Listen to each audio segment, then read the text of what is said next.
Welcome to the ISF Podcast from the Information Security Forum.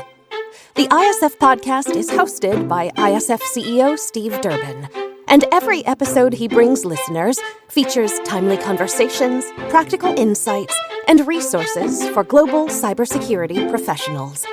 I'm producer Tavia Gilbert.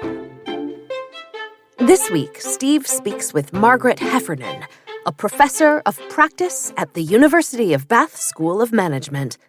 They examine how CISOs can educate the board, how to build resilience, and how to effectively invest in security. Margaret, it's lovely to see you. Thank you very much for stopping by on the podcast today. My pleasure. One of the things that I really wanted to talk to you about was the role of cyber within the organisation, and particularly how that impacts the way in which organisations think, go about their business, from the board right the way down. What are your initial sort of reactions to that? I mean, my first reaction is I'm very alarmed at how little understanding of the cyber threat there is, which is a very shaky understanding of technology and how it works among boards and a lot of senior executives. And the way I think about it is I think people sort of think of cyber as a little bit like finance in the sense that it's a highly specialized activity. And the people who need to know about it. But the rest of us don't really need to get that on top of it, And I think that's wrong. I think the truth is that technology is now interwoven so profoundly with everything organizations do and what's possible and what isn't possible, threats and opportunities, that a better understanding of the technology is really essential. And in a way, we've seen this, with the way that companies have struggled with their digital transformation. Because the digital transformation is really about taking the digital expertise and combing it throughout the company rather than just in its little silo. But I think we have a very, very long way to go before people really take on board the very different thinking in technology, how it confronts complexity, and therefore really how best not just to think about it, but to do it. One of the things I've certainly noticed is, I suppose, an increase in, I'll call it awareness at the board for sure. level. That's certainly there, isn't it? Yeah. But the challenge is to get from awareness to actually doing something with it and understanding how it impacts the business. And one of the challenges, it seems to me, is that we do have boards that are certainly not cyber savvy, right. Maybe not even technology savvy to a certain extent, but increasingly they will rely on one individual. Yes, correct. John or Jenna He's our tech is guy. the person. He's our cyber guy. Yeah. That's right. And he usually is a he. Yes, right. Unfortunately he is. And we're not going to make a move until he says it's right or it's wrong. Looking at it from the CISO perspective, that presents a massive challenge. It's also very lonely, right? It is. How can CISOs better equip themselves to deal with that kind of situation? Because they can't change the makeup of the board, right? No, and they don't want amateur security experts on the board. Right. But I think they do need to find a way to become educators. And I've seen this with a lot of technology, ever since technology started playing such a big role in our lives, which is you need cultural translators who, without dumbing down, can really help people understand, first of all, conceptually and then practically, what is it we're really talking about? And what are the kind of key questions and parameters that we need to think about? And it's a tricky thing because most board members are people of a certain status and they like to think that they are very capable because generally they're there because they're very capable. Mm-hmm. But I think it's important for everybody to acknowledge, especially in the area of cybersecurity, that this is moving so fast and it is so complex. There isn't anybody around the boardroom who doesn't need an update, who doesn't need really to be kept abreast of what's going on out there and how does it impact our business and what should we be paying attention to. So in the nicest possible way, I think everybody needs some education. And my general experience of companies, when they do this, if they find the right light touch way to do it, people are very grateful. Because the reality of the boardroom is people are sitting around knowing they don't really know, not wanting to ask this stupid question, so they don't ask questions at all. Well, that's the really dangerous moment. Right. I mean, on my boards, I would much rather have a stupid question than no questions. But mostly when it comes to technology, there are no questions. And so I think everybody's got to recognize that a lot of learning is required, A, to get up to speed, B, to stay up to speed. How can we better equip our boards then to have that learning? Because as I listen to you, I agree entirely with what you're saying, but it strikes me that we've got boards who are looking at this sort of technology and cyber as being something new they don't understand. We've got CISOs who, in the main, are very new to the boardroom, to seniors. They're not used to talking to them. Exactly. And so you've got these two novices, if you like, trying to come together to learn how to communicate. How can we better educate in that kind of space? Yeah, and usually what they're doing is they're kind of talking past each other. Yes. Or sometimes bluffing past each other. I mean, it's interesting because I think this is at least part of what went on in the Equifax data breach study, which is, it seems to me very, very clear that most of the board had no idea. And the one board member who had technology experience, it was a long time ago in a simpler epoch. I mean, there are a couple of ways. I mean, if you're lucky and your CISO is fantastically eloquent, then they will do that gentle educating as you go along. And if you're chairing that board, you want to actually make sure that they are doing that. I think there are two other things that become really important. One is it's equally crucial that the CISO deeply understands the business. So this is why I was so interested, in Gartner's research showing that chief analytics officers and chief data officers are not lasting very long because they're doing their thing and chucking it over the wall, generally to people who don't understand it. Right. And the strategy people on whom this is landing are chucking their strategy over the wall where it's landing with a CAO or CDO who doesn't understand it. So you have this highly siloed environment where everybody's defending their patch, but they don't talk to each other. So the data isn't informing the strategy and the strategy isn't informing the data. So you've got to invest the time, A, in building the relationships, being humble and coming and saying, I know everything there is to know about cybersecurity. I don't know everything I need to know about your business. I don't know everything I need to know about your strategy. Will you please educate me? At that point, you start to build a relationship. The relationship will almost invariably build a level of trust, or better, right? And at that point, people are going to start opening up to each other. And it's very clear from the work, that I've done on collaboration and collective intelligence, the more time people spend working together, the higher the level of trust. The higher the level of trust, the greater the willingness to ask questions and have real debates. So I think it's two things: recognizing that there isn't a common language. Right. It's your job to forge one. And secondly, recognizing that investing in developing those relationships is going to build, slowly but surely, an environment in which the hard, sometimes stupid, and therefore deeply valuable questions can be asked. You make an interesting point there about trust. Trust isn't something that you can just wake up one morning and say, right, that's it, we're going to trust each other, off we now go.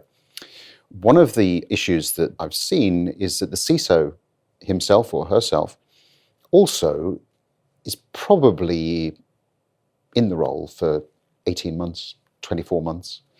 So, the first 6 months, getting a feel for things, then they start to do a bit of whatever they're doing, and then they've checked out and off they've gone. Now, the ones that are what I would call the sort of the power CISOs, the ones that have probably been doing it a little bit longer, they tend to stay longer. They tend to be very prescriptive when they go into the role about what they need to be successful, what they expect to get back to help them do their job better. And they're not afraid to walk away if the business isn't going to provide them with that. Right. For some people listening to this, that may send shivers down their spine because they think, gosh, how can I possibly do that? But that's all part of building trust, isn't it? It's part of building trust. It's also saying these are the conditions for my success, and my success is your success. But it's also a subtle form of educating people in terms of what is the role that cybersecurity plays in the company as a whole. Because, again, it is a little bit like finance in the sense that it does actually inform everything. And you don't have to be the CFO, to make any kind of decision, but you do have to understand money. Mm-hmm. In the same way, you don't have to be the CISO in order to understand that everything you do in your organization is jeopardized by or enhanced by security. Mm-hmm. It's everything you do is going to have that aspect to it, so you really better understand it. But you're absolutely right. I mean, the Dutch have this saying that trust comes on foot and it leaves on horseback, right? And it is about investing time in people, with people, getting to know what are they worried about, what is the nature of the business that they're in, and therefore what is the role that security plays, and therefore what does cybersecurity have to offer them that makes their lives easier. And assuming that they know that is going to be a mistake. Now, one of the other questions I always get from boards is, and I'm paraphrasing here, but why is it that we can't measure security in the same way that we can measure everything else? Yeah. What makes security so special? Yeah. Well, because in a way, you're going to measure your success by how little you have to measure, right? Right. So it is one of these things of trying to measure the invisible, that it's successful to the degree that all sorts of terrible things don't happen. And I think, one way to think about that is to take a broader overview and say, okay, so this is the rate at which cyber attacks are happening. This is the rate at which they succeed. Are we doing better or worse than that? So you have to look at that general sort of data. But, I was in a board meeting a couple of months ago where they brought in an external expert to talk about, the cybersecurity landscape and so on. And the board's jaws dropped mm-hmm. when they saw actually how consistent cyber attacks are and why. And I think it was actually understanding there is this whole infrastructure of people who see there's a vast amount of money to be made here. Mm-hmm. And I think in the past, I may be being a little unkind, but I don't think I'm being, deliberately mean when I say I think the board had mostly gotten their impression of cybersecurity from movies, where they thought they were slightly dysfunctional, long-haired, unwashed individual maniacs poking away at laptops. And that, I don't need to tell you, that environment has changed so radically. Oh, absolutely, yeah. In the same way that organized crime is part of our real-world life. Mm-hmm. It is now a part of our cyber life. And we have to take the same protections against it. But you're going to measure it by how much doesn't happen. Right. Which is an interesting concept for a lot of people, isn't it? Yeah. You're actually turning things on their head, aren't you? Because we're very used to measuring how often things do happen. And it's flipping it. And certainly that's one of the things that we try to do. One of our flagship programs is something called the Threat Horizon that many members listening to this will be familiar with. And the transition that we're making there is to look at cyber threats very much more through the lens of scenario planning. Mm-hmm. So planning for certain situations. Right. What's your take on that? Are we doing the right thing, I suppose? I'm looking for reinforcement here. Yeah. I'm a huge fan of scenario planning, and I'm really pleased to see that, it's kind of coming back into people's thinking. Because mostly what I see in many, many board meetings is everybody's having an argument about this is going to happen or this isn't going to happen. This is pointless. The future hasn't happened yet, so we don't know, right? Right. And people really struggle with acknowledging that actually they do not know the future and they cannot know the future. And I think what's so brilliant about scenario planning is really two things. One is it keeps you uncertain. If you have multiple scenarios, by definition, you're acknowledging uncertainty is part of life. But the other thing that I witness over and over and over again is that what these scenarios identify is huge opportunity. Mm-hmm. Huge opportunity in terms of product development, in terms of service development, in terms of policies, often in terms of attitudes to competitors or to governments or the regulatory environment. So it's a phenomenal way to get ahead imaginatively and to think about what the future is going to need and start now instead of waiting for the moment where actually you're playing catch up, which is mostly what we do. And we mostly do that because I think we've got very hooked on just-in-time thinking, right? We do just-in-time supply chains, and just-in-time manufacturing and all this kind of stuff. And that's very driven by efficiency. Right. Now, efficiency is fantastic in situations where what you're doing is totally predictable.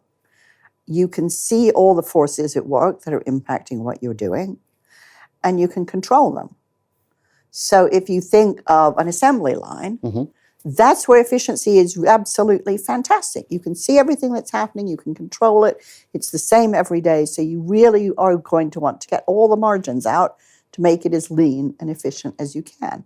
But that isn't where we live. A huge part of the business world also is complex, and it's in the nature of complexity that it's nonlinear. You often can't see all the forces that are at work. You definitely can't control them. And you will see patterns, but they will not repeat themselves predictably. In that environment, efficiency will kill you, because when a surprise comes along, you've eroded all your margins to respond. And so I think the crucial thing for boards to think about is what are the areas in which we have that very clear line of sight predictability. That's where efficiency is God. Right. What are the areas which are complex where we don't? In that area, you need to be thinking about resilience, which is the capacity to recover, and robustness, which is the capacity to withstand all threats. Now, robustness is always going to be your most expensive option. Right. So you have to reserve that for the things that are fundamental, absolutely, absolutely, absolutely fundamental. There won't be many of those, but there will be some. Mostly, you're probably looking at resilience. But whereas, if you're looking at this through a finance lens, all of this will look super expensive. You have to ask yourself the question, what happens if we don't do it, right? So the analogy I often use in this context is, when you get on a plane, you're getting on something that has been designed by engineers to be robust. It has more engines than it needs. It has more operating systems than it needs. That's so if there's a bug in the operating system, and I guarantee you there will be at least one, right? Yep. It doesn't take out the whole plane. It means that if one of the engine fails, it doesn't take out the whole plane. That's because there's a realistic assessment that when you're up in the air, you don't know everything that's going to happen, and you can't control it. But in the same industry, you look at how you check people in and load their bags and feed them. That's very complicated. It's the same every day. It doesn't really matter what the food is. It's all going to be loaded the same way. Bags are bags, check-in is check-in. That's optimized for efficiency. And it's brilliant, absolutely brilliant. And if something goes wrong, it isn't a disaster. Right. So you have to be able to tell the difference between those two things and apply a different mindset. And it's interesting you put it that way, because very often the challenge that CISOs come to me with is that of how do I get the message across that I need the money to do something, and yet I can't guarantee its success. Right. I can't guarantee that we won't have a breach. And this is why I've told the story about the Coalition for Epidemic Preparedness, because I think what they did there was just genius, really, which is this thinking that there are certain things you can't be sure that they're going to happen, but if they do happen, the impact is so enormous that you can't wait, you have to prepare. And you have to accept the fact that you may invest a lot of money that doesn't go anywhere.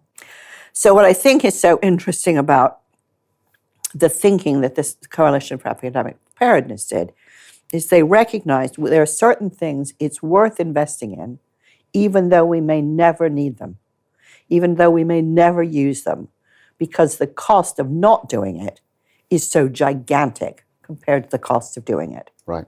Now, they didn't try to develop vaccines for every disease on Earth. That would be crazy. So they're looking at likelihood and impact. This is likely. In other words, it could happen. It has epidemic potential, this disease. And if we had an epidemic of that disease, the consequences would be catastrophic. Mm-hmm. Those are the areas where we act, where there's high likelihood with high impact. Some great insights there, Margaret, into some of the ways in which boards and indeed CISOs can adapt their thinking, work better together. And I'm sure that our listeners will have taken away some really key points from that they can put into effect straight away. So thank you very much for sharing those insights with us. It's been an absolute pleasure talking to you, Margaret. Thank you very much indeed. Thank you very much. Thanks a lot. Thanks to this week's guest, Margaret Heffernan. We'll be back with a new episode in a week. In the meantime, as always, we ask that you take 10 seconds to pull up this podcast on whatever device you're listening and give us a 5-star rating. If you have a little more time, you can even write a quick review. That helps other listeners who might enjoy our content find us. And we also want to make sure to introduce you to the ISF Analyst Insight podcast, which goes in depth on the hottest topics in information security. In every episode, ISF analysts hand-select active security professionals from ISF member organizations to discuss how the implementation of ISF research is uniquely applied to their real-world context. We hope you'll listen. And, of course, we'll put a link to that show in our show notes. If there's a topic or a question that you'd like us to cover in a future episode, let us know at securityforum.org, which is also where you can find our catalog of past video and podcast episodes, as well as ISF's research, practical tools, and guidance related to discussions like today's. The ISF podcast is produced by Talkbox and Tavia Gilbert, with music by Alexander Filipiak. Senior producer Katie Flood. Mix and master by Kayla Elrod. Thanks for listening.